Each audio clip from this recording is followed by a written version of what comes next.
Goeiedag, good day, fellow South Africans and citizens of the world.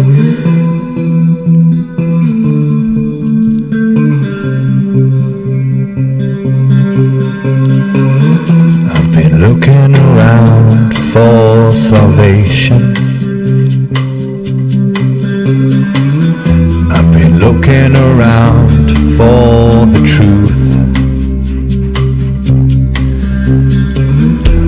All around me I see frustration, and I looked all over till I found you. I sit and listen to your stories, and you're telling me, please don't worry. A lot in this world you should know, and love in life is where you should go. If you're looking for somewhere to go, if you're looking for someone to know, if you're looking for someone to guide you, then love in life will guide you.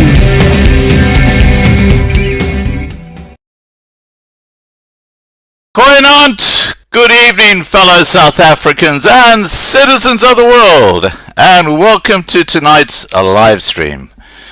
And wow, have we got some exciting news. Reyno has submitted his notice of motion to the High Court in Pretoria, which calls for Dlamini Zuma to be arrested for contempt of court if she does not immediately revoke the regulations currently in place over Stage 3 lockdown. Let us have a look at the document which I have linked for viewing to this description below this video. So if you want to see the document yourself, just go to the description below this video and you'll see there's a link there to gritquiz.com/lock.pdf, and you can pull up the document. But here it is, in the High Court of South Africa, Gauteng, Pretoria, in the matter between Reyno and the Minister of Corporate Governance and Traditional Affairs. Now we know who that is Dlamini Zuma. Notice of motion. This is happening on Tuesday the 28th of July, guys, so please let's pray that this actually takes place, because this could change everything in South Africa. I'm just going to go through a few of the points just so you get context. Point number 3 says that the order granted by Justice Davis, or any part thereof, under the above-mentioned case number dated the 2nd of June 2020, be declared as operational and effective pending the finalization of the appeal of the Supreme Court of Appeal, or pending any other appeal or application for leave to appeal to the same or any other court. Point number 4 says that paragraph 3 of the court order granted on the 2nd of June 2020 under the above-mentioned case number be amended by scrapping it. And point number 5 says the respondent instructed to publicly announce, or through an authorized representative, the content of the granted court order in at least 5 official languages on a minimum of 5 of each of national broadcasting medium of television and radio within 6 hours of the granting of the order. Point number 6 says the respondent instructed to circulate a press release to all known print media by sending a copy of each notification to the email address of the applicants as proof of sending, in which the content of this order is indicated within 6 hours from granting this order. And 7, that the respondent publishes a proclamation in the Government Gazette on the first business day following the day on which the order was granted, in which the respondent indicates that the specified disaster management regulations are of no effect and unenforceable. And this is the big one. Point 8. In the event of the respondent's violation of any one of the paragraphs 5 to 7 above, the National Commissioner of the South African Police Services or his duly authorized representative be authorized to arrest the respondents, which is Dlamini Zuma, and keep her in police custody until the first business day when she must be brought before this court to provide reasons why she should not be held in contempt of court, and for the court to make any direction at such hearing how to further deal with such a matter in its sole discretion and authority. So there you have it, guys. That's the real deal. Now, tonight we're talking to activist Clinton Barratt about exactly this subject. Clinton is from End Lockdown South Africa, which has very, very similar objectives to the court order by Reyno. Now, let me get Clinton on.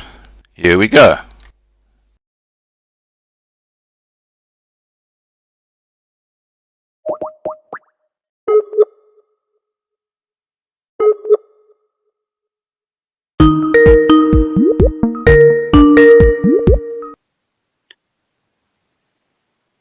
Hi, Clinton. Hello, Scott. How are you? Excellent, thank you. Excellent. We've got about 350 people watching at the moment. It's still early days. I've just given a short introduction to yourself. I can only see your icon at the moment, not you. Okay, let me just put on the video and see. Yeah, while you're doing that, help. I'll just address the side chat. Guys, please remember to subscribe to be kept informed. And please post your questions into the side chat, and I'll ask the moderators to cut and paste them later so I can put them to Clinton. Now, Clinton, you're a young South African, if I can put it that way. You're not an old fart like me. Tell me about growing up in South Africa. What was it like for you? Well, thank you, Scott. Can you see me now? Is the video I can all right? see you, yeah. I love that little bit of blonde hair that sits up at the top. Yes, well, that's to my hairdresser. Thank you. Yes, well, Scott, I lived in Cape Town. Sorry, guys, we seem to have a little glitch with the internet here.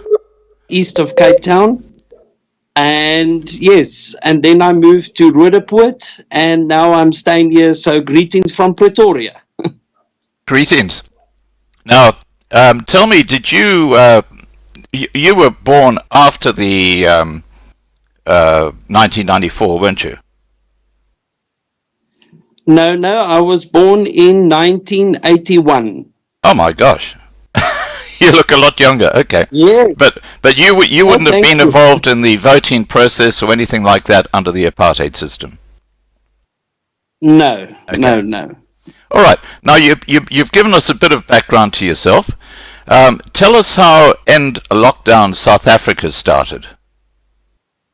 Okay, Scott, I ran a very successful events company for many years, and our last event was on the 14th of March this year, and we mainly did events for casinos and shopping malls and all different types of clients that needed us for event management.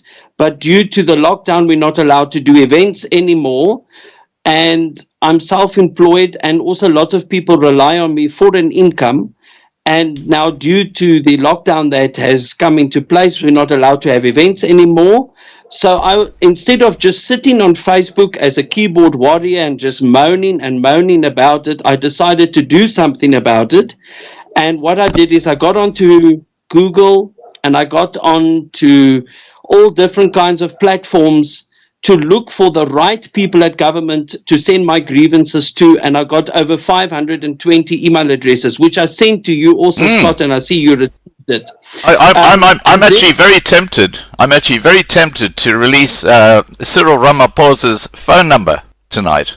No, please don't. Yes, and well, that's actually another story how I got his number, but basically, I got a lot of the minister's cell phone number, their personal number, with a lot of research and a lot of data and a lot of calling the right people at the top of the ANC. Fantastic. And and then I got Cyril Ramaphosa's personal numbers, Zweli Mkhize, Nkosazana Dlamini Zuma, which everybody wants to send her a WhatsApp, I'm sure. And funny enough, she actually did answer me on my WhatsApp, and she said, "Thank you for your message." That's all that she said. I was actually amazed that I got a WhatsApp from her. So basically, I got all those email addresses and the cell phone numbers of Ramaphosa and the whole ANC Coronavirus National Command Council, as they're known. and I sent them all a WhatsApp and a long email, and I said to them, "Will you survive on the 350 a month? Because that is what you are offering me. I am self-employed. I don't have any BEE and SARS and UIF and all those things that you need to have to get any kind of grant from the government." Right. And I said to them, "I need to pay my rent. I need to buy food. I need to live. How can I live on 350 a month?" And especially the event industry, we rely heavily on events, and now we can't do events anymore.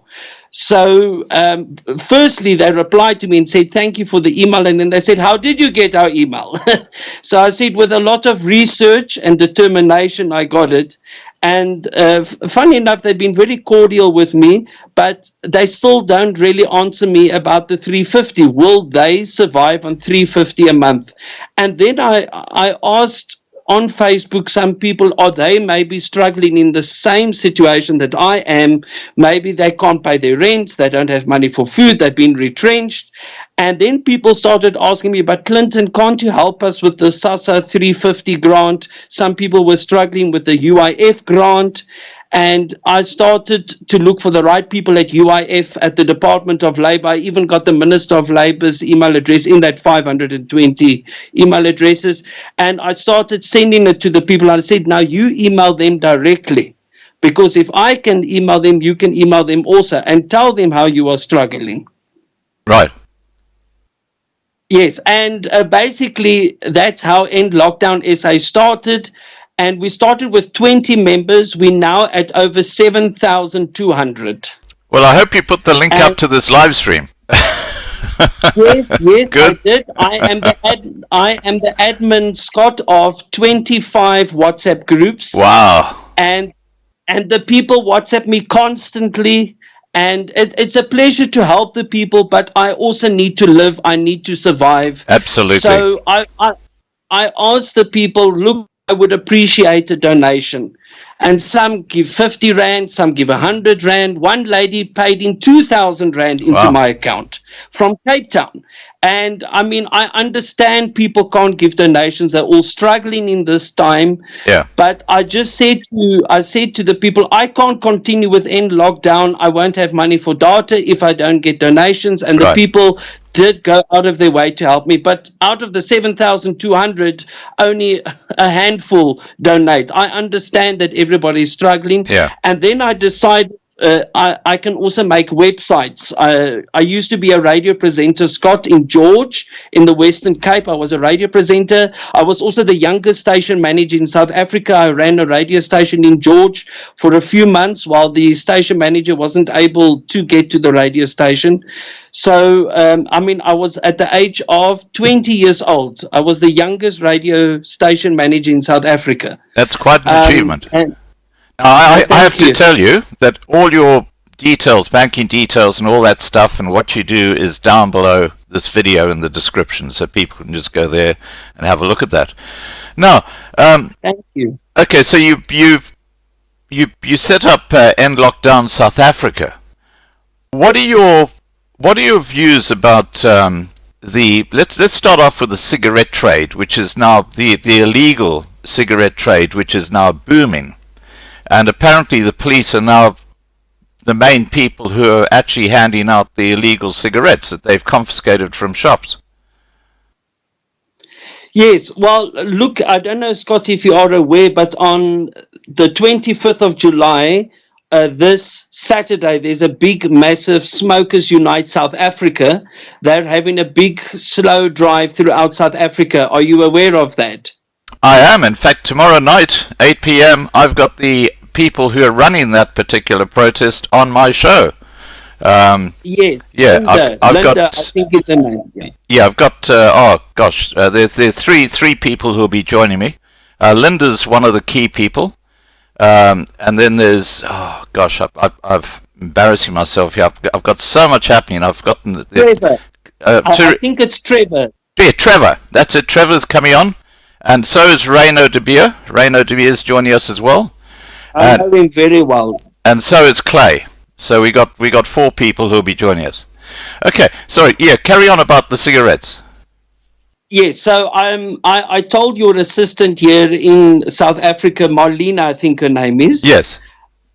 Yes, I told her to speak to Linda, and I'm glad that they're on your show tomorrow. So I also help organizers of protests. Like, for example, this last Saturday, we had the protest at the Union Buildings with Justin, and Debbie Els was in Cape Town, which you spoke to, I saw. And I help them if there is problems on the day. I've got Becky Sele's personal cell phone number, as I told you previously. So have I. Yes, you've got it also now. You know what we call Becky. You know what we call Becky Sele on this channel, don't you? We call him Schladi Motzening. Yes, oh, she's from the SABC. Yeah, yes. yeah. You know that one where he says, "Fresh air. I need fresh air." Did you ever see Schladi Motzening? That's a classic moment. And that Motzeling wants to run the whole SABC. Yes. He wanted to be president. Can you imagine Becky Sele as president? God. And with that mafia hat on, is always on. Exactly. Yes, so basically I help also as End Lockdown South Africa. Right. And why I keep saying I because I am End Lockdown South Africa. It's only me at the current moment. And I hope it's not only going to be me. People are welcome to join and to assist me, because I get up on one day, and now you've got to listen to this, Scott. On one day, I get up to 700 WhatsApps from all our members. Asking me, Clinton, I've got a SASA problem. Clinton, I've got a UIF problem. Clinton, my landlord wants to evict me. So it's so to help everybody is difficult. And at night I switch my phone off, or I put it on airplane mode, because I really do need some time to sleep. Yeah, I know exactly what you're talking about. Believe me. So there's a lot of people that have eviction problems, or Clinton, they ask me, I've got police abuse. Maybe the police abuse them, or the South African National Defence Force, or the army. And I've got Sole Shoke's personal number also, who's the head of the SANDF in South Africa. So I've got the high contacts. If there's problems, people, my details is below here on Scott's YouTube channel. You can email me at endlockdownsa@gmail.com, and please take note, we get up to 1,000 emails a day. I will respond to your email as soon as we can, but email is better than WhatsApp, so please email us with the contact details where the problem happened, and I will get back to you. But going back to the cigarettes, yes, this was exactly what I emailed that 520 people at government. I said to them, what is the use of the cigarette ban if the people are still smoking anyway? Yeah. And you are just losing the tax money that you keep saying. Even Edward Kieswetter, the SARS commissioner, said, but guys, we are losing money on the alcohol and the cigarette trade. You keep moaning we don't have money, but you are now throwing away all that tax revenue that they could have got on the cigarette trade. And they could have used that tax revenue for food parcels, or to hire more doctors or nurses, or give employment. So look, all of that, Scott, I have emailed through to the government, but it falls on deaf ears. Except you know what the problem is? You know what the problem is? It's because they're irrational. I call it the L factor. The logic factor is missing in action when it comes to the ANC government. Completely gone. Completely missing. Now, you mentioned a little bit earlier about evictions and people saying, hey, you know, they're threatening to evict me. My understanding is that under this lockdown, you cannot be evicted, even if you haven't paid your rent. They actually have to, the landlord actually has to get a court order which specifically says that you need to leave. And I understand that that won't happen unless you've trashed the place or something like that. So if you keep the unit or whatever it is in good order, they cannot actually evict you legally. That is the information I've been given. And if someone here is watching, is being threatened with eviction, check this out, because clearly under this lockdown, I believe that you cannot be evicted. Sorry, back to you, Clinton, about the cigarettes. Yes. We're a bit distracted here. No, it's fine, Scott. But if I can just quickly talk about the evictions, Yeah. I've got one of our members here in Pretoria North, and she's dealing with exactly the same problem. The landlord is threatening to evict her now under lockdown level 3 regulations. And I hope that people are watching this now. Nobody can be evicted at all. Even if you have the court order, you cannot be evicted under level 3. Yes, you can go to the court. The landlord can do that, but no warrant or taking you out of your property is allowed under level 3. And if anybody has got a problem, I've got all the paperwork. I've got the right people at the SA Police Service that will assist you. So please email me at endlockdownsa@gmail.com and we will assist you. That's great to hear. Okay. We're bouncing all over the place like a tennis ball. But Scott, there's so much to talk about. Oh, there is. It's huge. It's a huge subject, and obviously you've got a lot of information, which is fantastic. Now let's bounce back to the cigarettes. Yes, so back to the cigarettes is I've been speaking with FITA, which is the Fair Trade Tobacco Association. They've been in the court now backwards and forwards, and as I'm sure many smokers are aware, they lost the court case.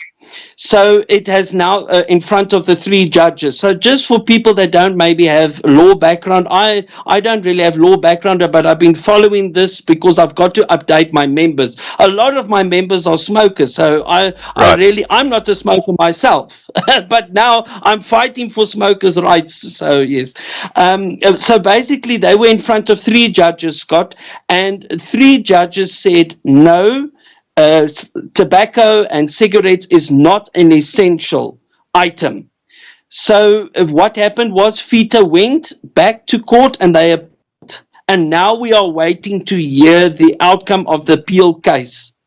And I don't know if you're aware, Scott, because you're in Australia, but here in South Africa today, just at around 5 p.m., there was a massive tweet that went out from the South African government that said the ban on alcohol and cigarettes will stay until the end of the entire lockdown, not until the end of level 3, because I don't know if you remember, Scott, but Jackson Mthembu, the minister in the presidency, he said no, cigarettes will be allowed in level 2.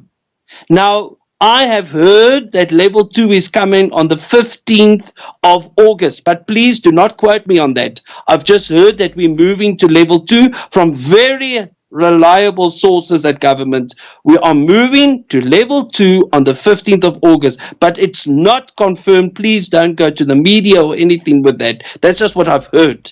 Right, so it's unsubstantiated. Yes. I don't know why the 15th of August, because I don't know if you remember, Scott, but level 5 was 1 month, and then on the 1st of June or whatever, we moved to level 3. It was every on the 1st. Right. Now I've been hearing stories the 15th of August. But anyway, there was a tweet from the South African government that said no more cigarettes and alcohol until the end of the lockdown. And the people went crazy and they said there's going to be a civil war and there's going to be protests. And I got felt also excited because my members was WhatsApping me like crazy. What's happening? What's happening? What's happening? And at 5 o'clock, a massive PR disaster for the government, a massive public relations disaster, because they went on Twitter at just before 5 o'clock and said, sorry, that information is not correct. Only during level 3, cigarettes and alcohol is not allowed. However, anything can change or something like that. They said something like that in the Twitter account, and they apologized profusely for that. So I can only think that somewhere there is definitely a miscommunication at the union buildings, because somebody sent out the tweet and they weren't supposed to send out the tweet. And I heard from a very reliable source is that somebody tweeted it and they weren't allowed to send the tweet, but they sent the tweet anyway. And now somebody had to come above them and sort this whole PR disaster out. Well, it just sounds par for the course for the ANC government. It's like watching an accident in slow motion. I mean, the whole thing is just totally off the rails. You know, you talk about the lockdown. It's absolutely crazy. We'll be talking about the taxis operating at 100% just now, but you know, you look at the townships. It's impossible for people to have a social distance, because they live in these cramped quarters. So it's a petri dish for the coronavirus, which is, you can see it's self-evident what's happening in South Africa right now. 13,000 plus new infections every day, and that's only on people who've been tested. I reckon there'd be millions of people in those townships who are infected with the coronavirus, probably asymptomatic. It's going right through the whole place, which says to me that this lockdown has another agenda, because the ANC government knows it hasn't worked, because South Africa is a third world country. It's not a first world country. Lockdowns work in places like Australia, the US, which hasn't worked too well, let's face it. But then the Americans, you know what they're like. They don't take any notice of anything. But in other countries, it's worked really well. Australia, it's worked really well, except for Victoria, which is our sort of multicultural hub. And maybe that explains why it hasn't worked well in Victoria. But, you know, if you get back to South Africa, it's ridiculous to have a lockdown when it's just destroying the economy and it's not achieving anything. Yeah, carry on. Yeah, no, Scott, I just wanted to say, with my events company that I had, which is currently on a pause at the moment, I've got a lot of workers in the townships here around Pretoria, and our townships are called Mamelodi, Pretoria West, Atteridgeville, and they send me videos. Clinton, they say, Clinton, there's no lockdown here. There's no lockdown here. We are smoking every day. We are drinking. We can buy a smoke here on the corner. We can buy alcohol, even though you're not allowed to.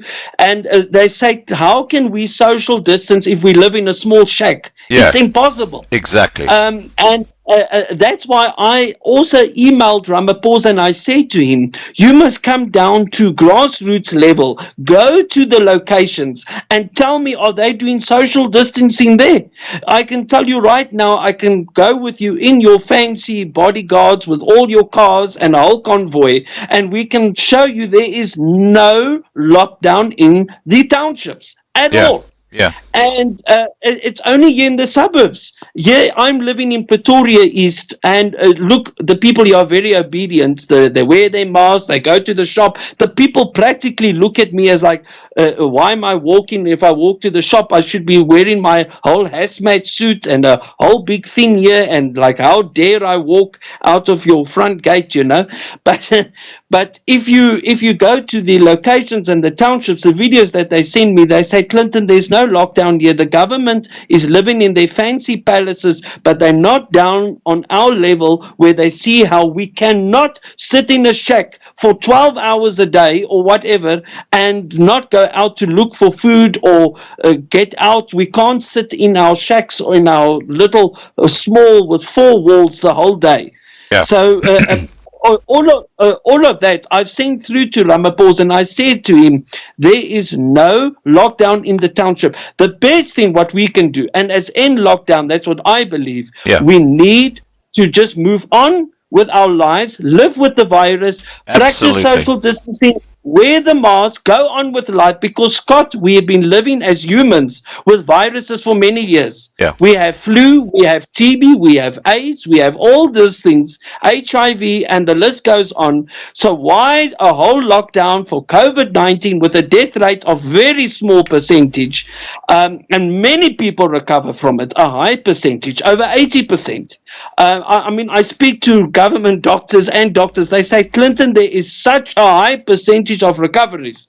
But why is the government keep pushing on this lockdown? It can only tell me there is another agenda behind this whole story. I can tell you what the agenda is. It's actually penalizing and persecuting the minority groups, and in particular the white population. The policing of white suburbs is quite extraordinary. There's that classic image of that woman walking her dog in a totally deserted suburb of Cape Town. Took three police cars and 7 police to arrest her. And then the next day you see a video of a shopping area in one of the townships, and there are thousands of people milling around, not one policeman to be seen. You know, there are 2 different sets of rules that have been applied here during the lockdown. And that brings me to a classic example of this. You know, they say you can't go and see family and friends, okay? Now, in the townships, guess what? They go and see family and friends because it's just a mass of shacks. I mean, you know, who knows who lives where? But in the white suburbs, you're not allowed to go and see family and friends. This is another element in the persecution of this ANC government directed at the white population. And then you look at the taxis operating at 100%. Totally ridiculous. That's a petri dish for the coronavirus. Clearly, this is targeted at, and when Ramaphosa talks about black economic transformation being facilitated by this lockdown, what he's talking about is that all those small mum and dad white businesses are going to go bankrupt. There's going to be a huge hole in the market, and after the lockdown, I'll put money on this. Ramaphosa is going to say, if you want to set up a BEE compliant company in South Africa, we will give you the money. And of course you'll have all these black people coming out of the bush and saying, yeah, I'll set up this, I'll do that, and the white community will be left completely out of the rebuilding of, well, it won't be rebuilt, the economy will just crash. Sorry, over to you. Yes, no, I listen to everything what you're saying, Scott, and that is what is so sad about my events company. It's been going for over 15 years, very successfully, very well, and it's so sad that for 4 months now, it's going almost to 5 months, I haven't had a single income, and I can't run that company. And when I approached government and asked, do I need to be SARS to apply to the South African Revenue Service for tax? And they said, no, Clinton, you've got no fixed employees. You don't have a fixed company's address because you work from home, and you don't know what your income is every month. I can't hire an accountant because we rely on events. We don't know how many events we have in a month. And basically they said to me, no, you don't need to apply for anything. Now, with this whole lockdown, I can't get any funding from them because they told me at that time I don't need to apply for anything. And this is exactly now why it's so sad that my events company of over 15 years goes practically down the toilet because they are pushing their own agenda, which you have just said. What is the agenda? That's exactly the agenda. Now, I have to tell you that a boer maak 'n plan, and we have every Saturday night jamming sessions on this channel, and we have some fantastic musicians who come and play. If you know of any musicians who are looking for just a nice fun evening, because it's where you chill out, and we have really good singers playing songs. Please, can you give those details to Marlena, or get in touch with them and put them in touch with Marlena? Because we and Winston Coetzee is our resident musician, and he's fantastic. I hope that after this lockdown, he is just being sought after all over the place because he's a great singer. Okay, let's continue. Okay, we touched on cigarette trade. What about the alcohol trade? I mean, that's another area which is just absolutely crazy. It's destroyed the restaurant industry. Yes, and talking about the restaurant industry, I don't know, Scott, if you know that today in South Africa there was a protest between 12 and 2 by the South African Restaurant Association. Did you know about that? Yeah, I heard about it, and we actually invited one of the senior people who is involved in this whole thing to come on a live stream to help promote it. This was Marlena tried this a few days ago, and she never even got back to her. Didn't even bother to respond to her emails. Yes, it's very sad. I spoke to Marlena last night on WhatsApp, and I sent Wendy Alberts, which is the CEO of the South African Restaurants Association. I said, please contact Marlena. She read my WhatsApp, but I don't know what happened further past that. But anyway, to tell you what happened today between 12 and 2, there were lots of protests throughout South Africa. What they did is they encouraged the restaurant people to put their tables and chairs out on the pavement, on the streets. Right. In Cape Town, it went very well here. It went well here in Joburg, Pretoria. They even did it in small towns, Oudtshoorn, there near George, small restaurants there. It was nice to see that everybody took part in this protest. Participated, Yes, participated, and that is another thing which I also do is for Wendy Alberts. It's very sad that she didn't come back to you guys, but I sent out a media release because since I was in the radio industry, I've got 300 contacts in the media. I sent it out to all 300 about this restaurant protest happening today, and it was nice to see that the SABC, which is our mainstream media, they covered it on the funny enough, yes. They covered it on the news tonight on the Afrikaans news at 6:30 on SABC2. So it was good that they gave some airtime for that.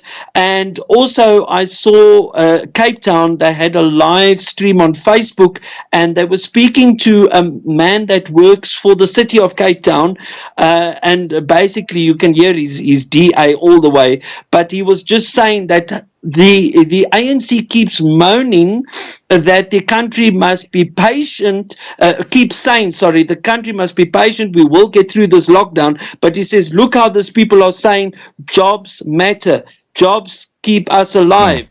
And Ramaphosa keeps saying in all his addresses, we must be patient, we will get through this lockdown.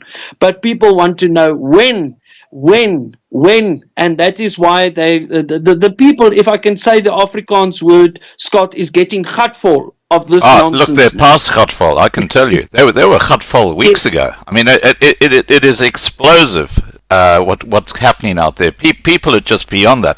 And talking about the SABC and Enka and all these other television stations, none of them touched the protest last Saturday. By Debbie Else, and I found that extraordinary because you saw the crowd of people that, especially in the Cape Town protests, there were thousands of people who attended that, and the media were missing in action. And Scott, to tell you about that protest of Saturday, I was sitting at my house here in Pretoria East, and I just said, no, I can't sit here. I need to do something about it. 7 kilometers down the road is the Voortrekker Monument, and I went there and I joined Justin. Justin was the organizer here in Pretoria. And basically, because Debbie was busy in Cape Town, Justin also contacted me in the week, and I sent him Ramaphosa's number, Bekesele, and all of them. And I wasn't going to be with him on Saturday, but I went there, and I'm so glad I did, because when I got to Voortrekker Monument, I can tell you the whole army, the whole cavalry was there. I mean, we had about 40 police trucks and tanks, and I don't know, it's like they were thinking we're going to come there and bulldoze them down. And Justin said, Clinton, they're telling us we're not allowed to sit here, we need to disperse. So I said to Justin, well then let's drive to the Union Buildings, and everybody got on their bikes. I would say we were at least 300 people, if not more. Right. And everybody did a very nice convoy all the way to the Union Buildings. When I got to the Union Buildings, another whole massive cavalry of the SAPS was waiting for us there with those big, those water that sprays the water out. That was obviously to intimidate us. And what I heard, and this is just between you, me, and all your viewers, is that there was a massive funeral in Soshanguve, which is just north of Pretoria. Right. And apparently, the boss of the police told this police people here, you will not go to Soshanguve, you will stay at the union buildings, and you will not take nonsense from this stop farm murders nonsense, and you will stay at the union buildings. But they don't go to Soshanguve, where there's a funeral of 1,000 people. We only allowed 50. And you're only allowed 50, but they were 1,000. I've got evidence of it. But they come to union buildings, and they are there for us. Now, how does that make sense? Doesn't. And Now, was that Zinzi Mandela's funeral? No. That was not Zinzi Mandela. It was apparently a guy that's running those stokvel. You've heard of the stokvel things that they do. I don't know, some kind of organization. Yeah. And anyway, look, I just want to pick up on the theme you're talking about here. Clearly, they were the police and the army being there in Pretoria was to intimidate the protesters. Yes. I mean, that there's no question about that. And then you look at what happened in Pretoria yesterday, where you had the strikers going through Vermeulen Street, and there was a shootout in the middle of Pretoria. This is not a government. This is a complete anarchistic situation that we have in South Africa. It is got to that stage where it's like Venezuela or Argentina, where there's no rule of law. It's just broken down completely. And you see, Scott, that's why I wanted to get on your program, because you've got the international viewership and you can get the message out what is actually happening here in South Africa. Because Saturday at the Union Buildings, when I came there, Justin wasn't there yet. He was still busy with the convoy. I got there before him. And I spoke to a police officer, Steenkamp, a white gentleman, and he said, "Are you the organizer?" I said, "No, I'm not the organizer." So I said, "I'm just assisting Justin. He's the organizer." And then he said, "Call Justin and hear where he is." And I called Justin, and Justin said, "Clinton, I'm at the fountains, which is about 5 kilometers away. He'll be there just now." And this Steenkamp said, "You know that according to the regulation of no gatherings is allowed," and And there were a lot of supporters from Liberty Fighters Network, which is Reyno de Beer's organization. Right. And they were there armed with the papers from the court. And they showed it to Steenkamp, to that police gentleman. Yeah. And they said, "We don't care of your regulations." And Reyno has won the lockdown. And and it went on and on and on. And there was a whole confrontation. But I must say the police was very kind with us. I just believe they were there to intimidate us. That's exactly right. Army tanks, because let me explain to you, when we got there, only the police was there. Somebody called the SANDF very quickly, and here they came with about 2 army tanks. That's about the only 2 tanks that work still in the army. Yeah. But funny enough, when the army came past us, they were waving at us as the protesters, not rude or confrontational. Yeah. They were just waving, and we waved back at them. And then I shouted out, "Must I call Sole Shoke?" Now, Sole Shoke is the head of the SNDF. They said, no, Haibo. Because they didn't know I've got Sole Shoke's number on my phone. So, and then I showed that Steenkamp, I've got Becky Cele's number, and the National Police Commissioner, Mr. Sitole, and I've also got the Gauteng Police Commissioner. So he said, no, please don't call them. No. Just please disperse the crowd. I said, "Listen here, I will speak to the protesters. If they don't want to disperse, there's nothing I can do."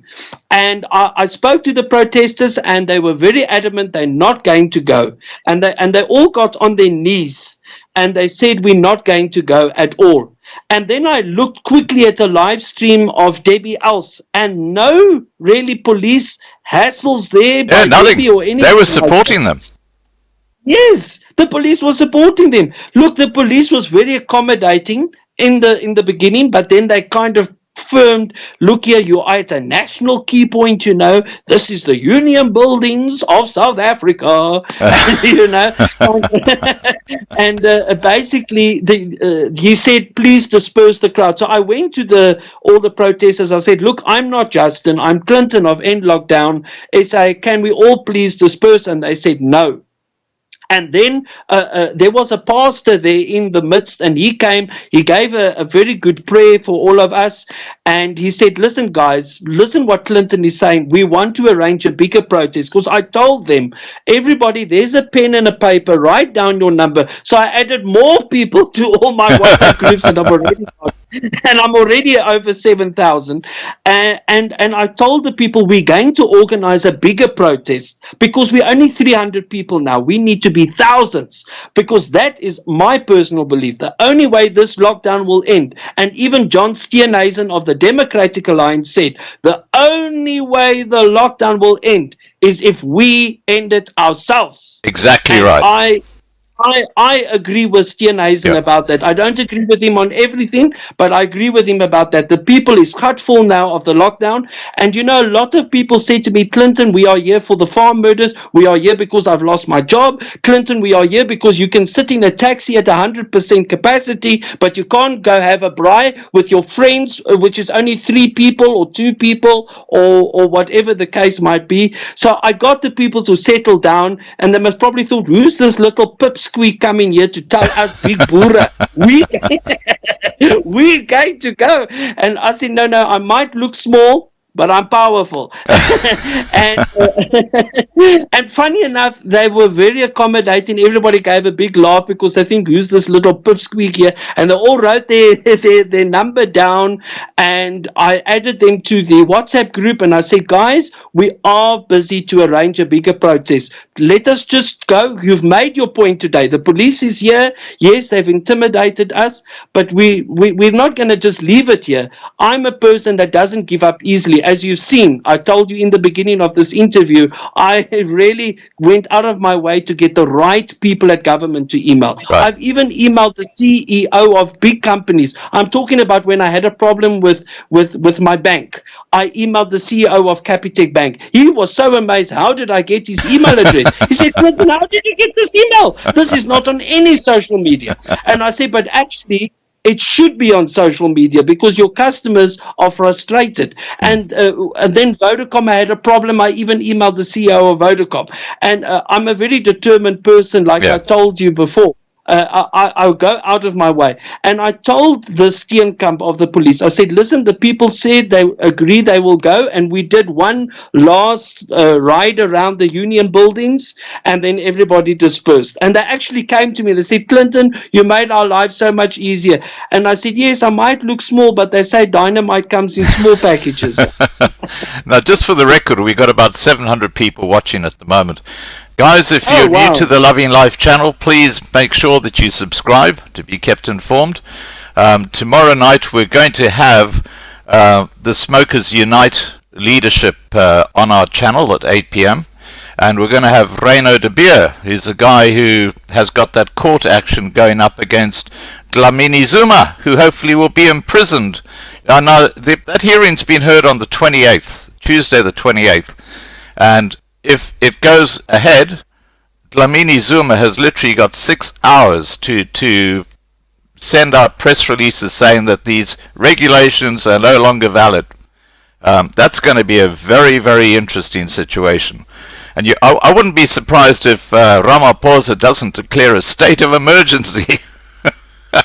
And I'm so glad, Scott, sorry if I can interrupt you, that you brought that up now, about the state of emergency. Somebody wrote on Facebook just before I went live with you, and they said, Clinton, don't you think that was the whole government's idea? They want riots and they want protests so they can declare a state of emergency. They are pushing us so to this level now, taking the cigarettes, And now they got a curfew. You're not allowed out on the road between 9 at night till 4 in the morning. Meanwhile, I live very close to the highway. I hear cars at 11, 12 at night. You can't tell me all those people are essential workers. I'm hearing massive traffic out here on the highway. I'm talking at 11 at night when the curfew is supposed to be instated. Yeah. But and the alcohol ban and all of that, they are pushing us so to the levels. Now, maybe that's what the government wants.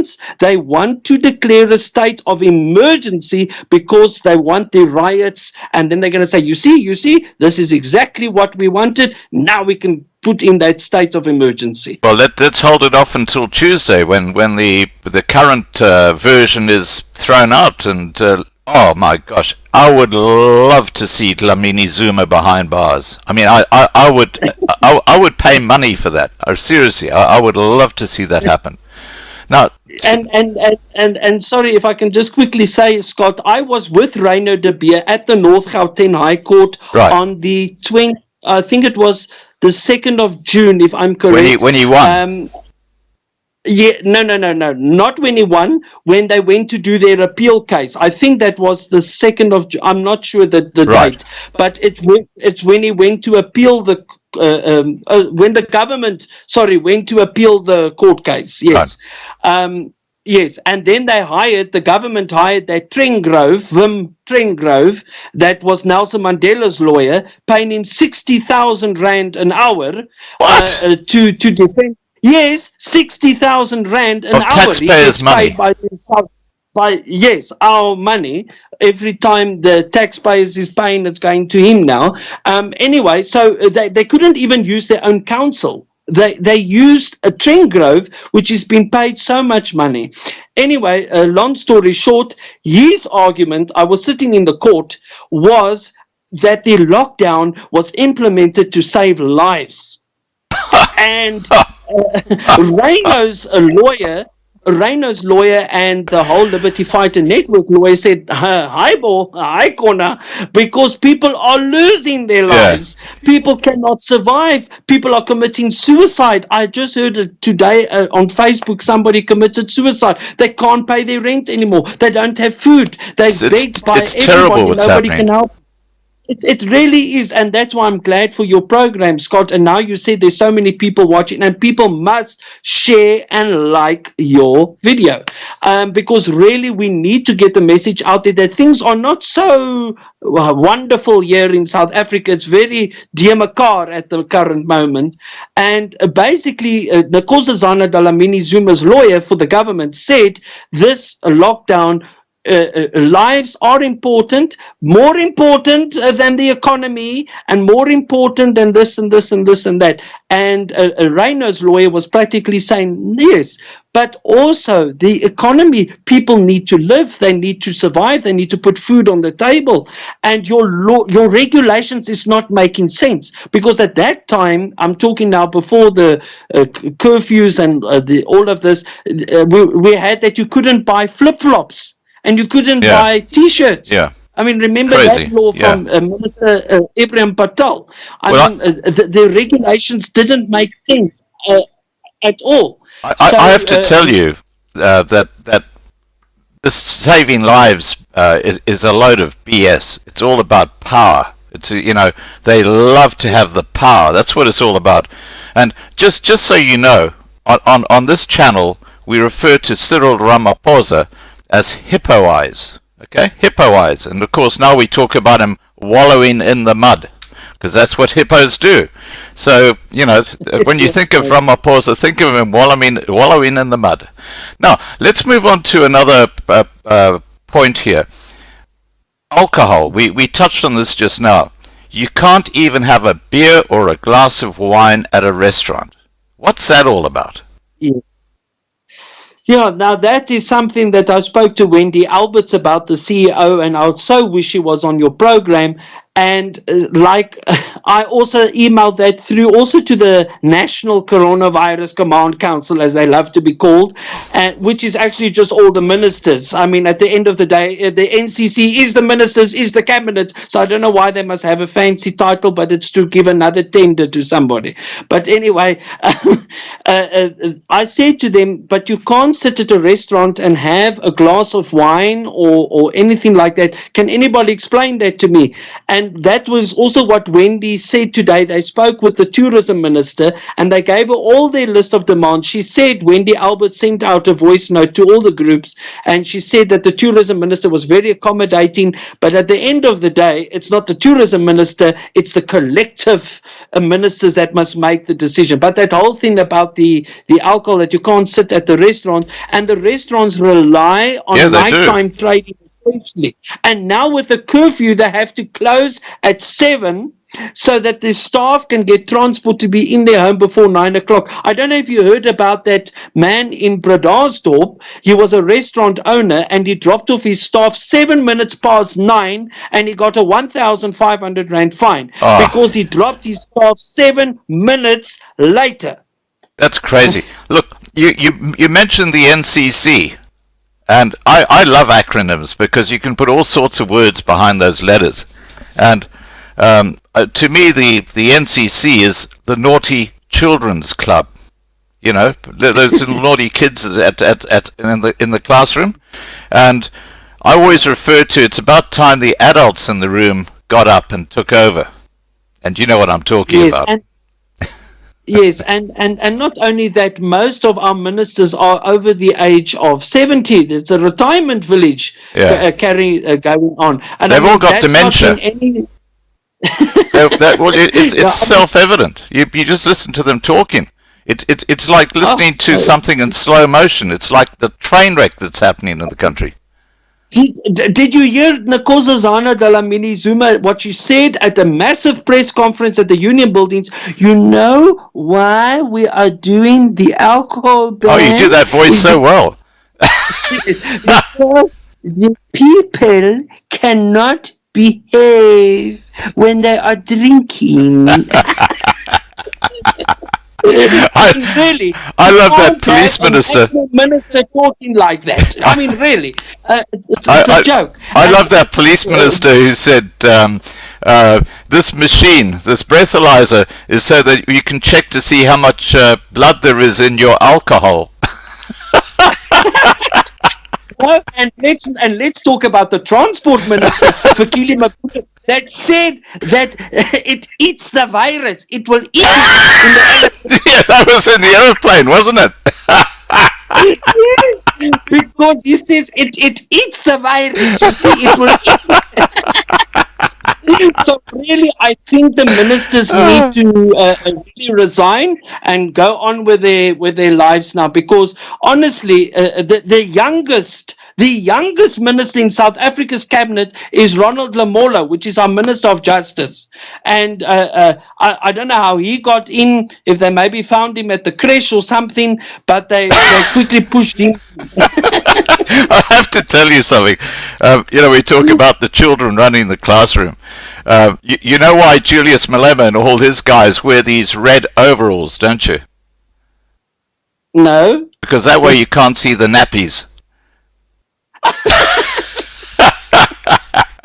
Well, the way they got on at Parliament, I want to tell you this quickly, because in our events industry, we also do kids entertainment, and we've been speaking with small kids and asking them, what cartoons do you watch? Like Tom and Jerry. Oh, they just watch Parliament. Honestly, a child of 8 years old told me, Uncle, I don't watch Tom and Jerry. I said, what do you watch? I watch Parliament on SABC. You know, it's actually really sad. It's really sad that that's what's happened to South Africa under this ANC government. I mean, they have totally stuffed it. Okay, so let's get back to where we're talking. We're talking about, okay, you can't even have a beer and a glass of wine at a restaurant, which is totally destroying that industry. Now, okay, let's look at the curfew at night. This now 9 p.m. to 5 a.m. curfew, and how that violates our human rights. Tell us about that. Yes, so the curfew it's from 9 p.m. to 4 a.m. And Okay, yes, 4 a.m. that again is something that is absolutely not making sense, because a lady said something very true to me, one of my members. She said, but Clinton, what happens if urgently she needs to get to her mother in Durban? I mean, anything can happen.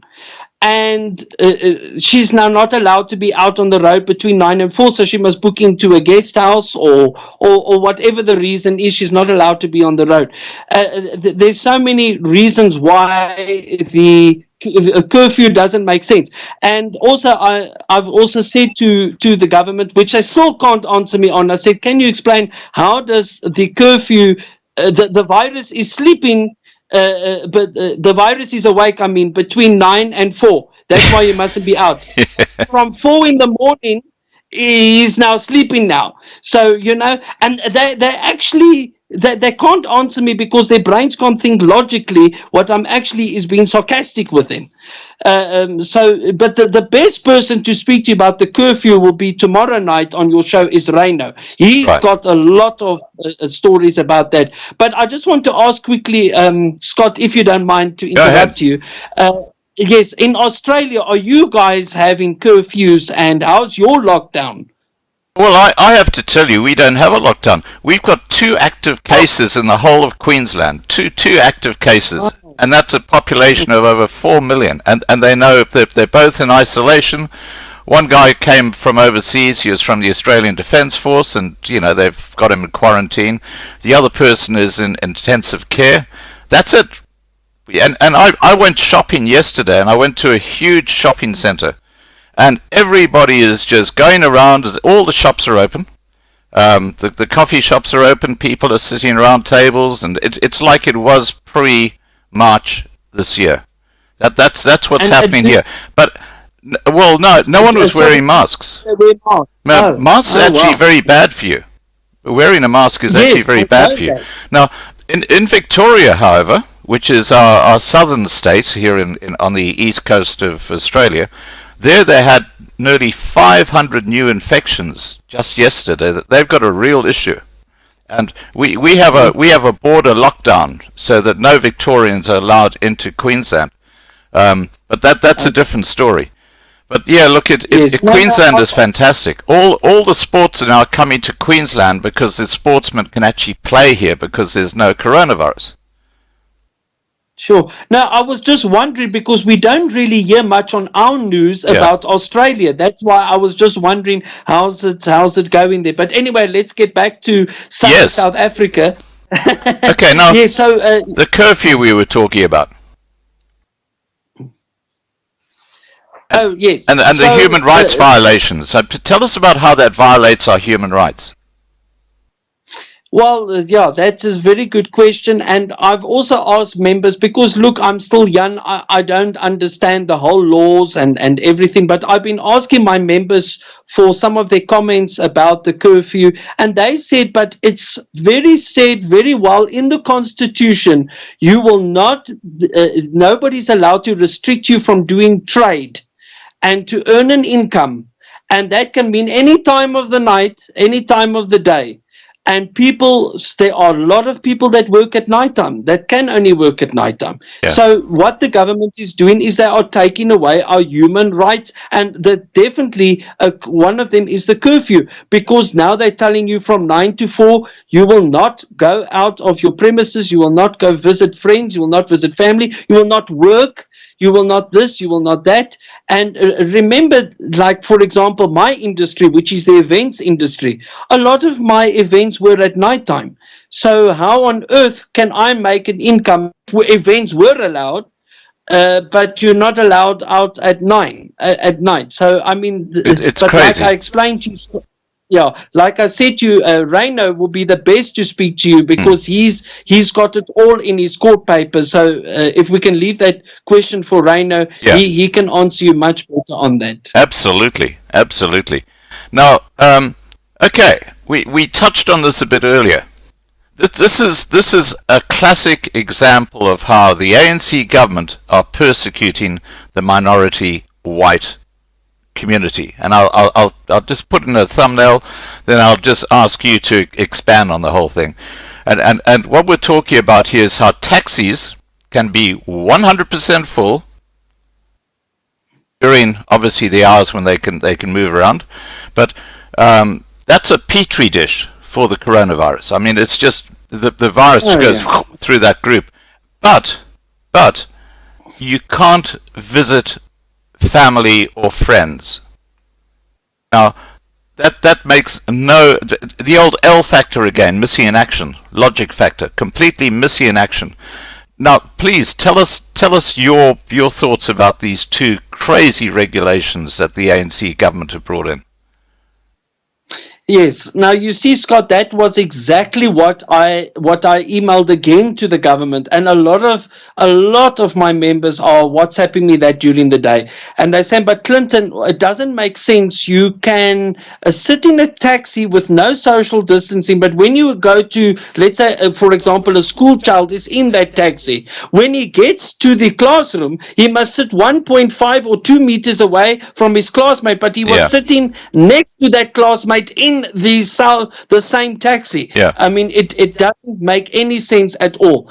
And that is exactly what I also emailed to the 520 people at government. I said, "Can you explain to me your regulations? Because it doesn't make sense that the taxi is full to 100%, but when you get to the school, the child that was sitting next to him must sit now 2 meters away. By that time, he's already been infected or has got it already. I mean, or he gives it to the teacher, or for example, whatever." So it really doesn't make sense. And that's why we are not just fighting certain regulations, we fight the whole lockdown. Because like I said to you at the beginning of the interview, we can live with this virus. We can, like you in Australia, you guys are going on with your lives. South Africa can also go, but it shows the government is loving this control. Obviously, that's all that I see it as, because I told it to that Steenkamp, that police officer at the Union Buildings on Saturday. I said to him, "But can you not see that your own government is implementing rules that don't make sense?" And funny enough, just when I said that, I saw a police officer light up a cigarette. It's crazy world. Now, I have to tell you, Clinton, that there is a way that this is something that you only hear about on the Loving Life channel, guys. And I'm gonna tell you a secret. There is a way you can legally go and meet with family and friends, and I'll tell you what it is. This is totally legal. What you do is you hire a taxi. Get the taxi to drive to where your family are. They get on the taxi, and then you tell the taxi to go to Johannesburg if you're in Pretoria, and you have a picnic lunch in the back of the taxi as a family, and you have a chat. They can't touch you because guess what? You're in a taxi. You might not be at home, but if you're in that taxi, you can do whatever you like. That is a totally legal way to see your family and friends in a taxi. And that's how crazy. That's how crazy this thing is. Oh, that's why I wish I was living in Australia now. One of my friends that lived in Strand in Cape Town, he immigrated to Australia many years ago. I wish I went with him. Because really, South Africa, you know, somebody sent me a message and I disagree with them. They said to me, "Scott, South Africa has gone down the drains." I said, "Hi, Connor. The country is a very beautiful country. It's the government that has stuffed it up with the regulations and the rules." Because I grew up in South Africa. I was born here. I love the country and I'm a proud South African. But I'm not proud of our government, the way they have handled this lockdown. Look, in the beginning, everybody was for the lockdown. I was against it because I knew, Scott, it wasn't going to be 21 days. Remember, Ramaphosa said 21 days, that's it. And then where are we now? We're on day almost 120. Yeah. I mean, it's just been ridiculous now. And what I wanted to tell you, back to Pretoria at the Union Building. So that police officer lit a cigarette. And do you know what he did? He gave his cigarette out of his mouth to a protester that asked him for a cigarette. Jeez. So, I mean, the saliva on the Zul. That is just So, crazy. I mean, no, so it's showing me the police, they self-told me, Clinton, we are tired of the regulations. Yeah. They said they must sit with this mask on the whole day at the police station, stamping permits the whole day, instead of going to fight the criminals that are doing murder. Yeah. Instead of they worrying about people that are smoking here in Pretoria Main Road, instead of going to look for people that are raping and all, and gender-based violence and all of that, but they're worrying about alcohol and cigarettes. And you know, I just want to say quickly something, Scott, about the alcohol ban. When the alcohol ban, when we were allowed to buy alcohol Monday to Thursdays from 9 to 5, that also didn't make sense, because people went on Thursday and they bought for Friday, Saturday, Sunday. And that was another thing which I told the government. This alcohol thing of yours doesn't make sense, because on Thursday you can just buy alcohol for Friday, Saturday, Sunday. Right. Now, we've got about 700 people watching. Saying to people watching, please remember to subscribe to this channel to be kept informed. And if you've got questions for Clinton, please just throw them into the side chat. I've got a few questions here for you, Clinton. We'll get onto those shortly. Now, before we do that, how can people contribute to the End Lockdown South Africa cause? And obviously, if you can just confirm contact details. I've actually put below this video your banking details, so if people want to contribute, they can do it that way. Over to you. Okay, thank you, Scott. Look, I just want to say from the beginning, I rely heavily on donations, and I understand people are struggling, and I want people to know that when you donate, it doesn't just go to me and thank you, that's the end of that. I constantly update people that are maybe at work or that don't have internet access, they've only got WhatsApp data on their phone. I tell them, for example, the president is speaking tonight, or this minister is speaking today, and then I actually watch that minister or president or whatever, and I update them on the group, and I tell them, listen, this is what they said, because a lot of people don't have time to sit on Facebook and Google and see or follow news. And I also update people that have maybe got SASSA or UIF issues or police abuse. I need to live, I need data, I need to eat also, and all of that. So your donation helps me, even if it's a 50 Rand or 20 Rand. The bank details, like Scott has mentioned, is here on the video. It is End Lockdown South Africa. It's Capitec Bank, and the account number is 170-856-1054. Branch code is 470010, and it's savings. And if you're a Capitec client, you can send it to 079-653-6568. That is my Capitec registered number. Very easy. And I'll ask Scott to also maybe put it onto his group, is 079-653-6568. If you want to do an e-wallet or an Absa cash send, you can also send that to 063 888 5717. That's also my WhatsApp and my telephone number, 063 888 5717, and the email address. And if you send an email to that email address, you will get an automatic reply with our banking details. And it's very easy. It's lockdownsa@gmail.com. And also, if you have any queries, maybe you've got problems with your landlord, or you've got UIF problems, or SASSA problems, or SANDF or SA police problems, I've got the right people at the right top of government that can assist you very quickly, which obviously they don't put that email address on their website, but I've got it. And I'm there to help people that are genuinely have got issues with the government. And also, if they want the access to the 520 email addresses, I'd don't have a problem to send that to them, and then they can email the government themselves and email it to all the ministers, and that is, they can email me at endlockdownsa@gmail.com. But I'm asking very kindly for donations. We really do rely on donations, since, as you've all heard now, I've been unemployed since the 14th of March, so I really do need everybody's support. Thank you. Right. Well, you're doing great work, so let's get in behind you. Now, Clinton, I've got a few questions here that people have asked in the side chat. And Mara Faree has said, I watched a YouTube video today about the Australian government that sent copy and posted answers to people from South Africa who's seeking to leave South Africa because of the crime.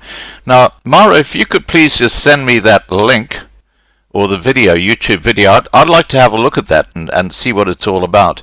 If you could just drop it into the side chat, that'd be fantastic. Okay, Clayton Marketing has asked, Clinton, how about a full weekend, millions of South Africans just go and sit in front of Parliament, or 2 working days? Yes, that is a very good point. And sorry, Scott, I forgot to also say that from that March Saturday protest, I should say, that we had at the Union Buildings, all the people said to me, but Clinton, we're only 300 people. It will be more effective if we millions of people. The government cannot arrest then everybody. I don't know if you remember, Scott, that the Union Buildings, they had that university fees must fall protest, and they had to put up barbed wire all around the Union Buildings. And what happened? Just a few days after that, or on that same day, the government caved in, and they allowed the people that don't have to pay university fees. Remember, they gave into that demand. And we, as End Lockdown South Africa, have approached a lot of people that are arranging protests, such as Linda and Debbie Els and Justin and Reyno. And I thought personally, we must make one protest, because there's a protest here and a protest there and a protest there and a protest here. So what we are doing now as End Lockdown South Africa is I've arranged the organizers WhatsApp group, and anybody that really is fighting for the lockdown to end, and against farm murders and against gender-based violence and against everything, to join our organizers group. And we want to look at a date and a time, and then we're going to do what this gentleman has just said as his question, and do something like that at the Union Buildings.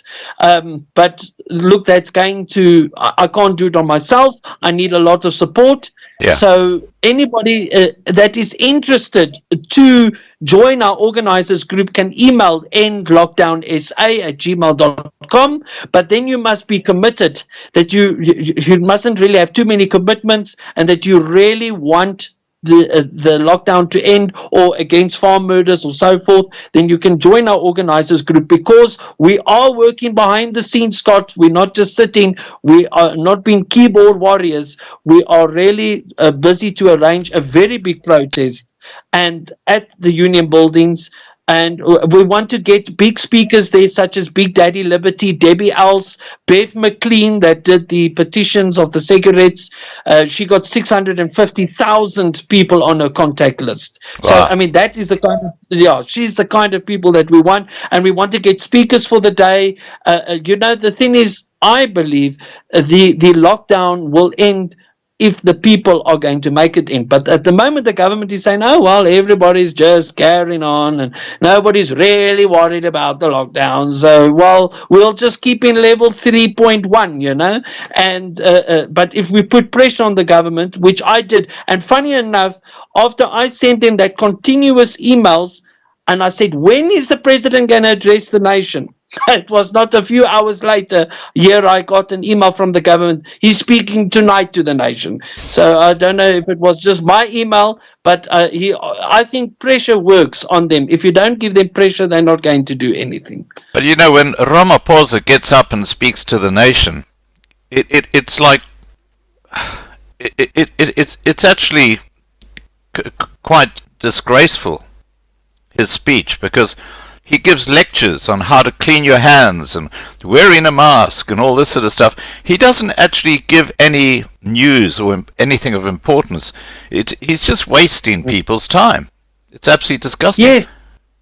And that is another thing. I don't know who his speechwriter is, but she should be fired, or he should be fired. Yeah. Because I mean, really, the speeches and people are actually now saying here in South Africa, we're not going to even watch if he speaks again because it's incredibly boring. Well, And I've been warned by my subscribers on my channel, because I've covered a couple of his speeches live, and they said if you're going to have him on a live stream with a speech, unless there's something really dramatic happening, we're just going to turn off, because it's just so boring. And I get it.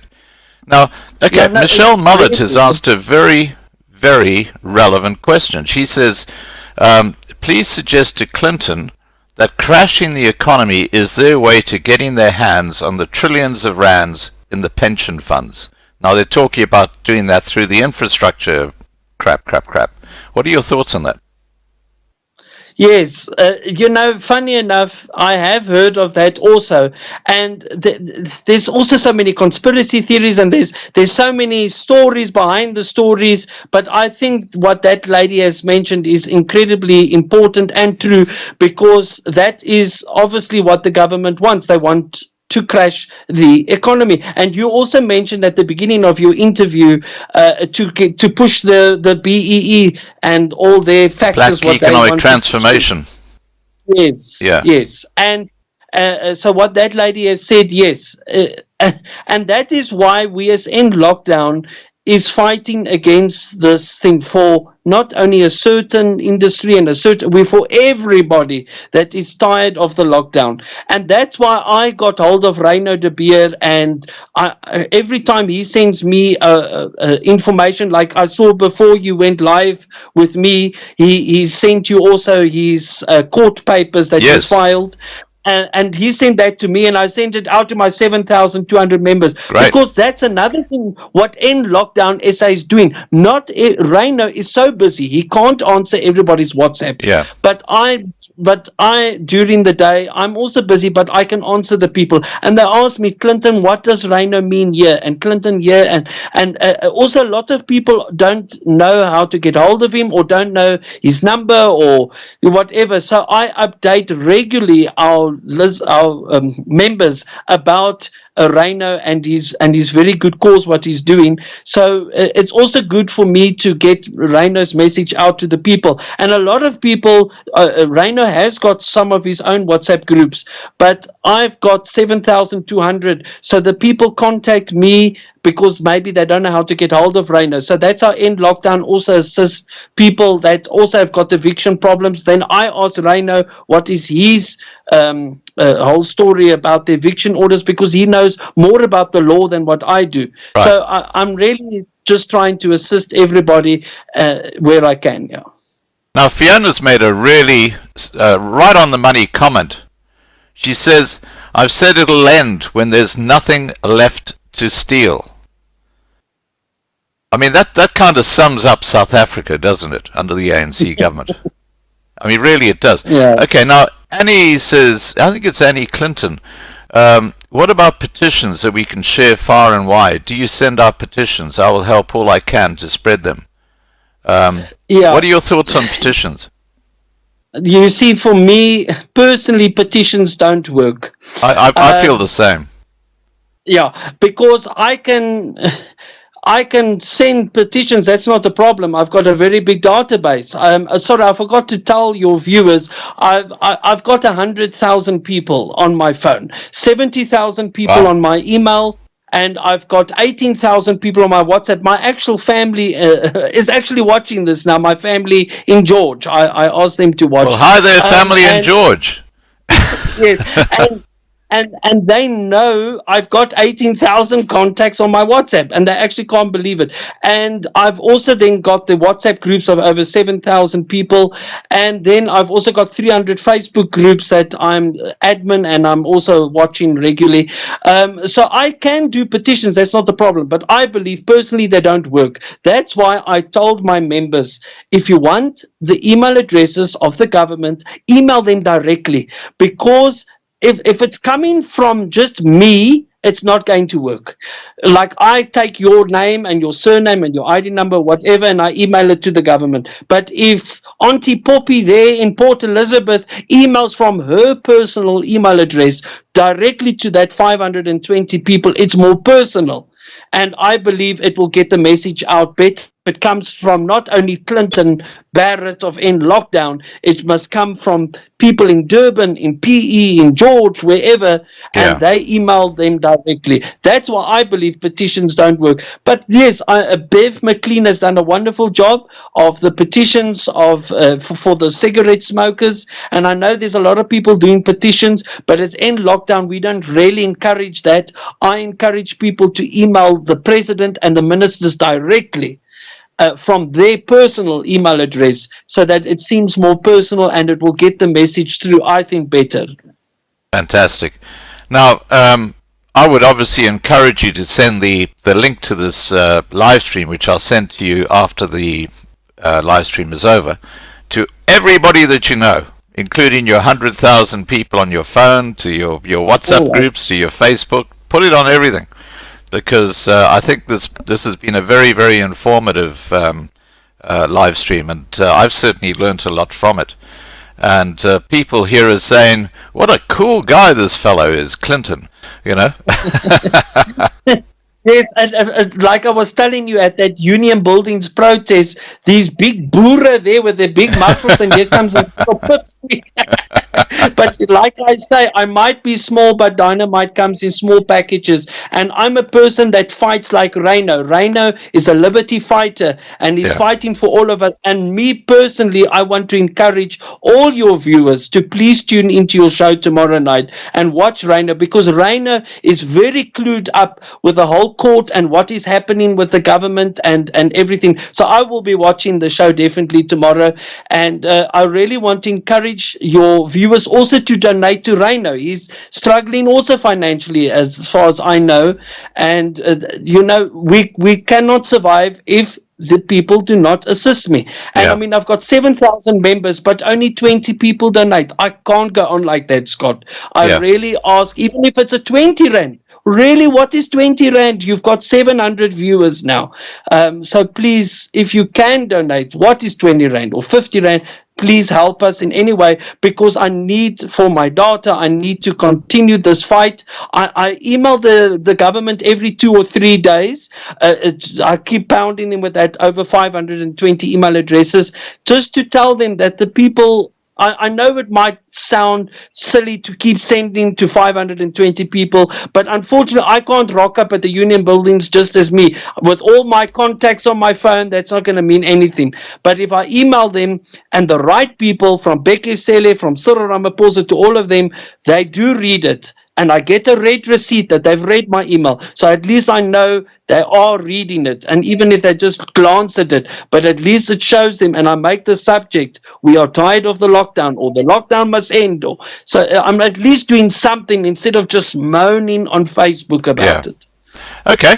Now, I just want to address the people watching. Thank you so much for joining us on this live stream tonight. I hope you've enjoyed it. We've had some humorous moments. We've had some very serious moments, but it's been a very interesting discussion. I want to thank the moderators for the fantastic work that you guys always do. A special thank you to Marlena, who is really my right hand when it comes to organizing the live streams. And I'm going to hand the floor over to you, Clinton, just to send a message out to the world about something that you think is important and relevant right now, as a closing comment for this live stream. Over to you. Well, firstly, I want to say thank you to you, Scott, of Loving Life, for giving me the platform to be on your show. And I want to encourage everybody, don't give up. If we're going to give up, then what is the use of living? We can't all curl up in a ball and feel sorry for ourselves. We need to do something. We are humans. We can be resilient and we can carry on. And I mean, you can see my age. I'm young and I've still got a lot of fight in me, and at least I'm trying to do something, and we can all do something.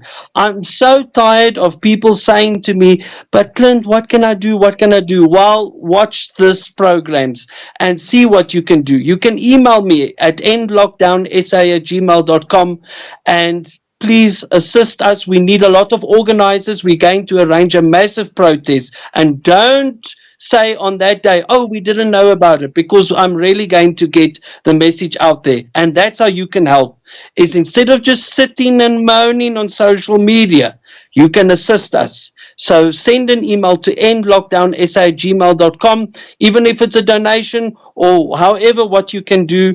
And if you need help with UIF or SASA issues, or if you've got to report police abuse, I've got the right contact people. And also, I just want to say that we can fight this fight together. But if we're going to do it all by ourselves, we're not going to get anywhere. And Scott, a big thank you to you for allowing me to come on your program tonight. You're very, very welcome, Clinton. And look, I will certainly be covering what you do, so please keep us in the loop. And if there's something you'd like to let people know about, just let Marlena know, and we'll have you back on another live stream. And certainly those protests we'd love to cover live, because we covered, Yes. as you know, the Debbie Else protest in Cape Town. And we've had about 40,000 views on YouTube on that at the moment, so it's had a huge amount of traffic going through it. Alrighty, so with that, guys, look, thank you, Mark. Mark says, thanks, Scott, that was a great live stream. Well, I say that was a great live stream, and I thank my guest. He's a very entertaining fellow, and it's been a delight to have him on. Alright, guys, with that, I'm just going to sign off and say please take care and have a great evening. And don't forget, tomorrow night, 8 p.m. Johannesburg time, we've got 4 guests joining us, and we're going to be talking about Smokers Unite. And they're having a protest on Saturday, which we're going to be covering live. So Thursday night, Friday night, Saturday night. Oh, by the way, Saturday night we're having a jamming session. We got a couple of singers coming on, and we always have a lot of fun, and we have a bit of trivia between each song. So it's a really relaxing evening. You know, you can break open the popcorn, get your whiskey out. No, don't worry, the cops aren't going to come knock you at the door. I've got the police's number. You can just relax, and of course you can make requests to the singers as well. Alright, with that I'm going to shut down the live stream. Take care, guys, and thank you once again, Clinton. It's been a